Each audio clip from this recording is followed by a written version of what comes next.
देशात कोरोना रुग्णांची संख्या 3000वर, केरळमध्ये सर्वाधिक 1336 सक्रिय रुग्णांची नोंद, तर महाराष्ट्रात 485 सक्रिय कोरोना रुग्णांची नोंद।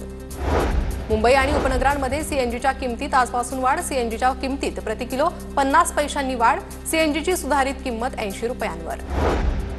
एसटी महामंडळाच्या बसगाड्यांमधून प्रवास करताना आता प्रवाशांना कमी गर्दीत कमी भाडं देण्याची मुभा, महामंडळाकडून प्रवाशांसाठी लवचिक भाडं योजना लागू करण्यात येणार, गर्दीच्या हंगामात तिकीट दर सारखेच असणार।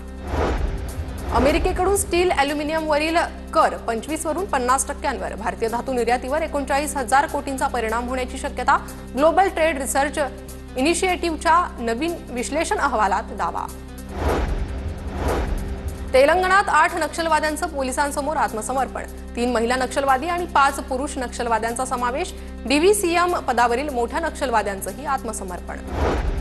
मध्य रेल्वेवर आज मेगा ब्लॉक, कांदिवली यार्डातील उन्नत आरक्षण कार्यालय तोडण्यासाठी मेगा ब्लॉक, पश्चिम रेल्वेच्या 162 लोकल फेऱ्या रद्द। डेक्कन क्वीनच्या सेवेला आज 95 वर्ष पूर्ण, 1 जून 1930 रोजी मुंबई आणि पुणे शहरांच्या सेवेत डेक्कन क्वीन दाखल झाली होती।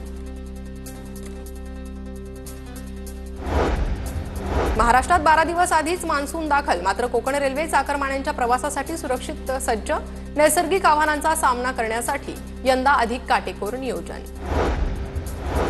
विक्रोळी उड्डाणपुलाचं मुख्य बांधकाम नियोजित वेळेत पूर्ण, मार्गरेषा आखणी, वाहतूक बेट आणि सिग्नल बसवण्याची कामं अंतिम टप्प्यात। या पुलामुळे प्रवास वेळेत सुमारे अर्ध्या तासाची बचत होणार।